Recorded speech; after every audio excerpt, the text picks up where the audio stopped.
Hey guys, today we are going to talk about the kettlebell swing. Every workout program or exercise routine that you're doing should have certain common components. So you should press things, you should pull things, you should squat, you should carry things, sometimes carrying them overhead, and you should do a hip hinge, which is what the kettlebell swing is, what we're going to go over today. So a hip hinge is hip extension, and it's something that pretty much everyone should be able to do effectively to have a good quality of life. We're going to kind of dive right into it. So a lot of times when you see people doing a kettlebell swing, they squat whenever they swing it. That is not a hip hinge. A hip hinge is literally bending over, shoving the hips back, and then pretty explosively, bam, coming right back up into full hip extension. So what a kettlebell swing looks like, you want to grab the kettlebell in front of you. Okay, now never start with a rounded back. You're just asking to hurt yourself. So what you do is you want your hips a little wider than shoulder width apart, or feet a little wider than shoulder width apart. Drop the hips, tighten that back, okay? From here, swing it through, pop it up, and you keep that motion going.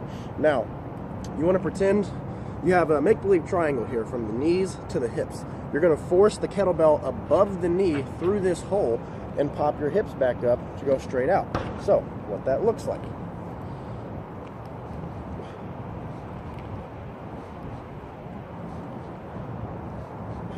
Not so much squatting, coming up, squatting, coming up. Whenever you get kind of heavy with the weight, that's going to put a lot of unnecessary stress on your back. Could end up hurting yourself. This today was a traditional Russian swing. You can incorporate these a number of ways. You can go heavy, do 10 to 15 reps at a time. You can use it as a warm-up, go a little bit lighter, same amount of reps roughly. You can do it for time. One of my favorite ways to incorporate this is as what's called a finisher to a workout.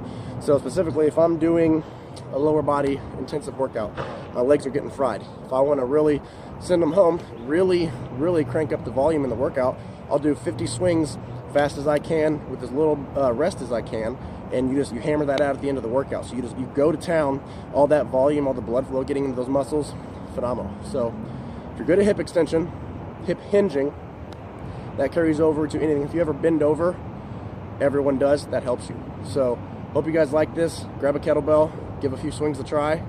Let me know how it goes.